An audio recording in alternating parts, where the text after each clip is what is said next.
Hi everybody, my name is Colleen Berstein. I'm so excited to be here as part of the Austin Percussion Festival this year. Thank you so much to the Kraken Quartet for inviting me to be part of the festival. I'm really honored. I'm really very excited to share with you about my work with the American Wild Ensemble, which is a special and very fun chamber music group that I get to play with. Before I dive into that, I thought I'd give you a little more background about myself. I grew up in Albany, New York. I currently live in New York City, and currently I am teaching full-time at a school that is fully remote. So I actually teach from this room right here. But before the pandemic, I was a full-time freelance performer. I was doing a lot of solo performances, producing my own concerts, and then performing with chamber groups like American Wild, as well as freelancing with regional orchestras and any other gigs that might have come up. I also teach lessons online. So overall, I stayed pretty busy even during the pandemic, and I'm very thankful for that. So today I'm here to talk to you about my work with the American Wild Ensemble. We are a group that started in 2016, and we are a septet. We have 7 performers. There's a flute, clarinet, French horn, violin, viola, cello, and me as the percussionist. So we have a trio of strings, a trio of winds, and percussion. It's a very unique instrumentation. So almost all of the music that we play in this group is written specifically for us. Most of it is commissioned for us. So we've had the chance to work with a lot of amazing, wonderful composers, and I'll tell you a little bit more about that. But I wanted to start off with some music. So I made a recording that I'm going to share with you. This is an arrangement that I created of one of the pieces that was composed for the American Wild Ensemble for our most recent project, which was a tour of Hawaii.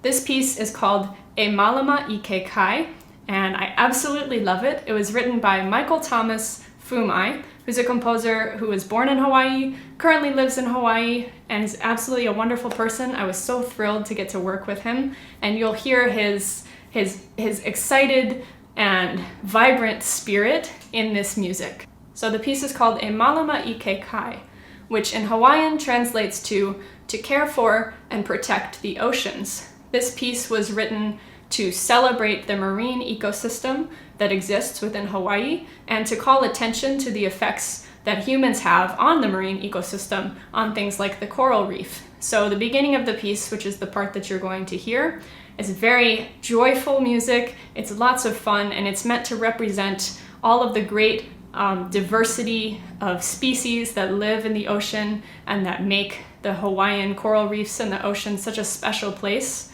Later on in the piece, the music kind of gets darker and lonelier, and it sort of dwells on this tension that exists because of human impact on the environment. But the piece ends on a hopeful note, hoping that we can call attention to our need to care for and to protect the oceans. So that's where the title comes from, MΑ'LAMA I KE KAI. So I hope that you enjoy this excerpt of Michael-Thomas Foumai's piece, MΑ'LAMA I KE KAI.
All right, so I thought I would share a little bit with you about the background of the American Wild Ensemble, why we formed, what we initially started out as, and where we've come since then. So we began in 2016. We started mostly with the express purpose of celebrating the National Park Service Centennial. This was a big event that happened in 2016 all across the country, and so our group was formed to perform a series of concerts and to create field recordings in a number of national parks across the country to celebrate this centennial. So our very first event as a group was a cross-country tour. Some composers chose to write music about the idea of conservation as a whole. Some composers chose to write about specific places in nature that they knew and that they loved. And then it was our job to take this music into the wild and to perform it in the places that it was written about. So I'll give you an example of that. We performed at Shenandoah National Park on that very first tour. Shenandoah is a beautiful park in Virginia, and there's 3 very special places in that park that were specifically represented in a piece by Chris Chandler called The View from Here. We actually had the opportunity to take that music to Shenandoah and perform it and record it in each of those locations. So we give concerts when we're on tour, sometimes in concert halls, but mostly the closest thing we get to a stage is a small sort of amphitheater that you might find at a big campground. Typically, we perform out in the wild, away from concert halls and stages. On our very first tour, we played everywhere from inside of Mammoth Cave in Kentucky to up on mountain ridges in Olympic National Park, which is in Washington, to Shenandoah and the Great Smoky Mountains. We played beside lakes, out in fields, pretty much everywhere that you can imagine. We carry all of our instruments out to these locations. We set up and we play. And so one of the things that's really central to our mission is the idea of enhancing the experience of being at a national park or at a special natural site. So our goal has really become to celebrate the people, the places, and the stories that shape American culture and American history, and we do that by performing and commissioning new music. All right, so I thought I would tell you now a little bit about what makes my job in the group so special as the percussionist, and what are some of the unique challenges about playing percussion in this group compared to playing percussion in any other group that I've worked with. A lot of the times the music is written with parts for the winds that fit really well and parts for the strings that fit really well. And the percussion is usually the bridge that connects those two worlds. That's not always the case, but often I find that that's the case. And so performing this music, I find that it's very important, as we all know in percussion, to know every other player's part very well so that I can understand how my part fits in with the whole group. So that's one thing that I wanted to share with you. The other thing, though, the more specific kind of joy of getting to play in the American Wild Ensemble is that my job as a percussionist becomes even more exciting and even more unique. As percussionists, we're always thinking about ways to make our instruments sing, ways to make things that maybe aren't even considered instruments by some to sound beautiful, right? We're always trying to search for that most beautiful sound, even when the instrument is something that might seem completely random or that might seem like it could never sound beautiful. One example of that I always love to think about is the crash cymbals. If you think about it, it's really just 2 giant pieces of metal that we're smashing together, and yet we're trying to make something sound beautiful, something sound glorious from this crash. And I think that that's the beauty of percussion. We can turn pretty much anything into a beautiful sound. With the American Wild Ensemble, that job sort of expands and becomes even more exciting and interesting, because my job is not only to make those sounds beautiful, but it's to make them evoke a sense of place. It's to make the sounds evoke a landscape or evoke the sound of an animal or something to help the music, again, bring the listener into the environment in a new way.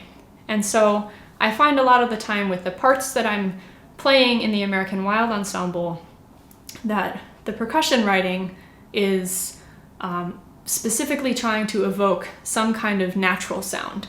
Sometimes it's the sound of hoofbeats or footsteps of an animal or wildlife.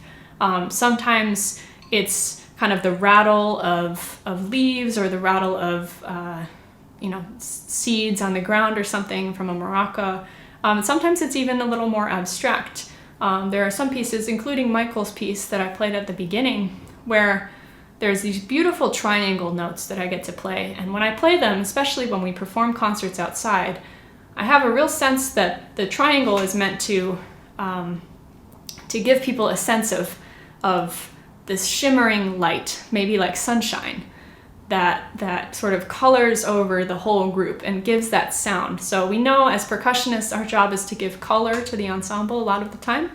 And I think that in the American Wild Ensemble, that's one of the most special parts of my job, is to think about how can I color this sound? How can I really bring listeners into the natural environment and to make them more aware of the sounds that already exist in nature?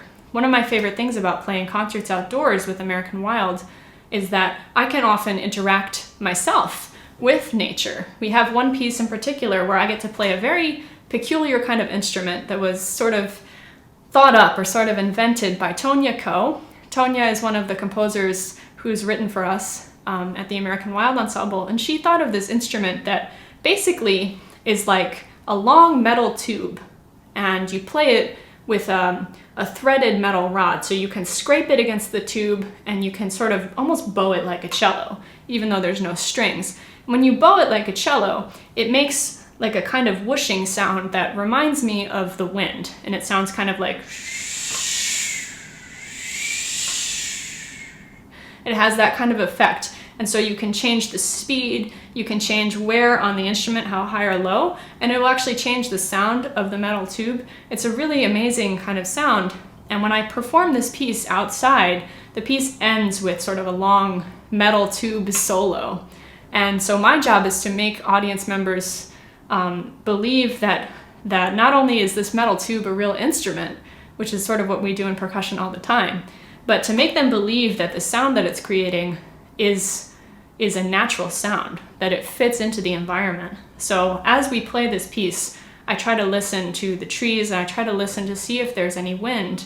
And if there is, I sort of time the way that I play the piece to follow along with the wind, or maybe to contradict it. Maybe I wait until the gust of wind is over and then I play my own gust of wind. And so I get to have this dialogue, and that's always a very special moment in our concerts for me, is getting to play that piece and really getting to explore how we as percussionists can express all of these different sounds through nature. And so every time I perform it, then it's a little bit different. That's another thing that I want to note, is that because nature is always fluid, it's always changing, that really changes my approach to how I play percussion. A lot of the time in classical music, we're taught to play the same way every time, to play the same chunk of music exactly the same until it's perfect. But nature doesn't really work that way. Nature is always changing, it's always a little bit different. So whenever I play with the American Wild Ensemble, I really try to bring that into my playing. I try to be a little bit different every time. Even if I'm still playing a cymbal roll that's going to sound like an ocean wave, I try to do it at a different pace as long as it fits with the music. I try to find a way to really complement the music and to enhance the sounds of nature that are already surrounding us. So I'll leave you today with just a little bit of advice for something that you can try. I would encourage you to do what I was just talking about, to really explore the ways that you can take your percussion sounds and the techniques that you've built up to play percussion instruments. Explore the ways that those instruments can sound like nature. There's any number of possibilities, different ways that you could explore this. So the next time you approach your instruments, maybe just keep that in mind. Think about whether it's natural sounds or some other type of sound. How can you really explore and dive into the sounds of the instruments in a way that sort of brings them beyond just playing the music. It brings them beyond just playing the notes and into a whole new world of expression. So that's what I would encourage you to do, to explore, to have fun, and to never lose that sense of exploration. That's one of the most special parts of being a percussionist, as I'm sure you know. and it's why I love to play with the American Wild Ensemble. It's why I love to do what I do for a living, to be a percussionist. So I wanted to just say thank you again to the Kraken Quartet for inviting me. I'm so happy I got to share with all of you. If you want to get in touch with me, you can email me or you can write to me through my website at colleenbernstein.com. You can connect with me on Instagram or on Twitter or Facebook as well. I would love to hear from you, especially if you have any questions or comments about what I said here today. Thank you again to the Kraken Quartet for inviting me to be part of this festival. Thanks to all of you for tuning in. I hope you enjoy the rest of the festival. There's a wonderful lineup of performers and panelists, so lots of things to enjoy. Thanks again. Stay safe and healthy, everybody. Bye.